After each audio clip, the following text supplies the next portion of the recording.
नसीब का लिखा। दोस्तों, आपने कई बार लोगों को कहते सुना होगा कि मेरे नसीब में ही नहीं है, यह मेरे नसीब में होता तो ज़रूर मिल जाता, या फिर यह कहावत कि नसीब से ज़्यादा किसी को नहीं मिलता, ज़रूर सुनी होगी।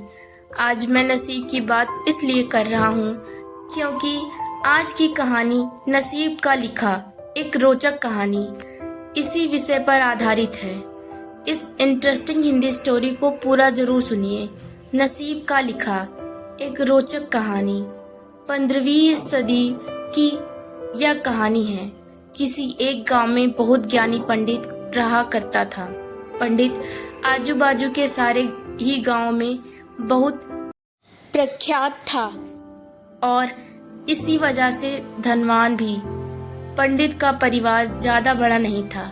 पंडित अपनी पत्नी के साथ अपने बहुत बड़े घर में अकेला रहता था क्योंकि पंडित को कोई बेटा नहीं था और एक बेटी थी जिसका विवाह पास के गांव वाले एक श्रीमंत लड़के से हो चुका था।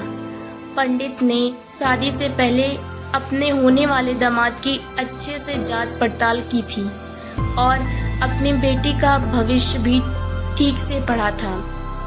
तब जाकर उसने बेटी की शादी की थी, लेकिन चंद सालों में ही पंडित का दामाद बुरी आदतों के चंगुल में फंस गया। जुआ और शराब की बुरी लत ने उन्हें सड़क पर लाकर खड़ा कर दिया था।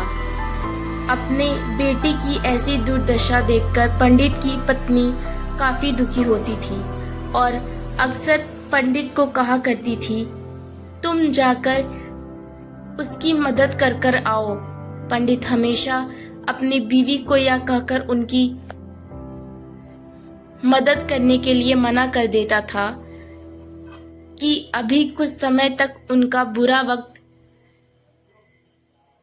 चलना है, हम चाहें कितनी भी कोशिश कर लें।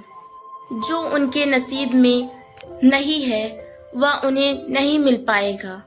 पंडित की ऐसी बातों से उनकी पत्नी काफी दुखी हो जाया करती थी और मन ही मन सोचती थी कि कैसा स्वार्थी पति है, अपनी बेटी को इतने कष्ट में देखकर भी उसकी मदद करने के लिए मना करता है। आखिर भगवान ने जो इतना सारा धन दिया है उसका क्या करेंगे? हमें कोई और औलाद भी तो नहीं है, नहीं ले देकर एक यही बेटी है और उसके लिए भी कुछ नहीं करेंगे तो किसके लिए करेंगे? पंडित ऐसा नहीं सोचता था।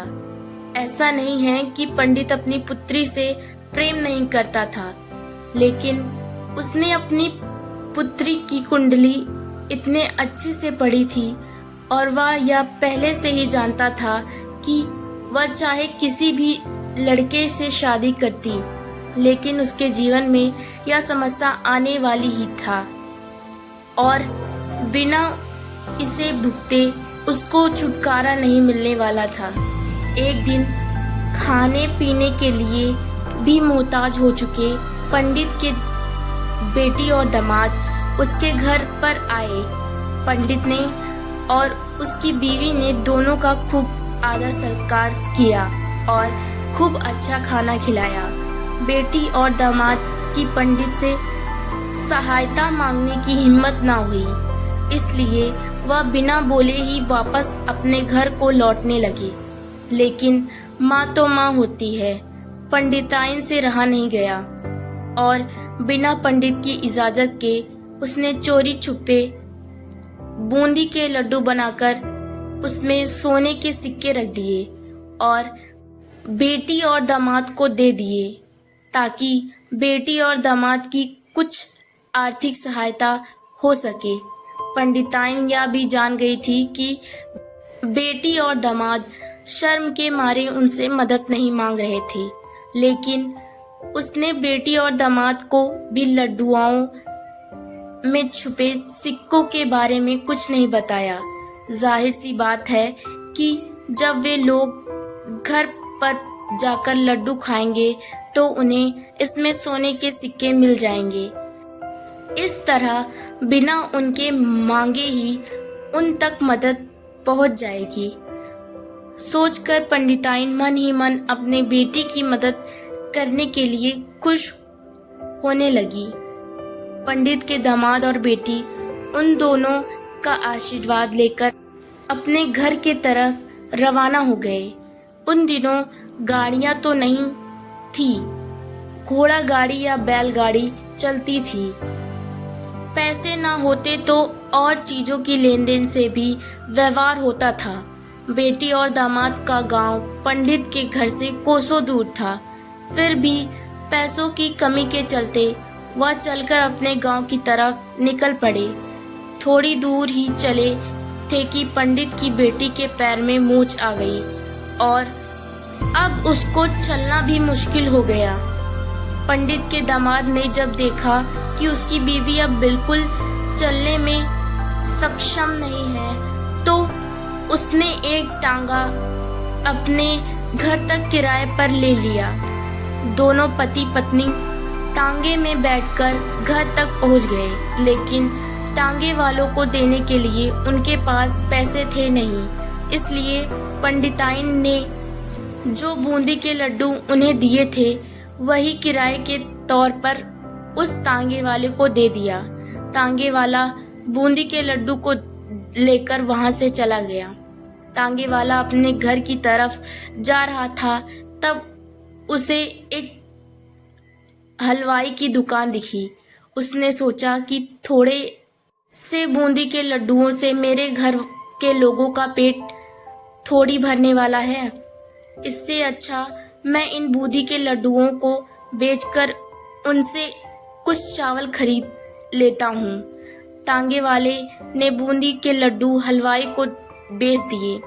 जिस गांव में वह हलवाई रहता था, उसी गांव में एक आदमी ने अपने घर पर पूजा रखी थी और उसी पंडित को उस पूजा के लिए बुलवाया था। पूजा में लगने वाले प्रसाद के लिए उस आदमी ने उसी हलवाई से बूंदी के लड्डू लिए जहां पर उस तांगे वाले ने बेचे थे।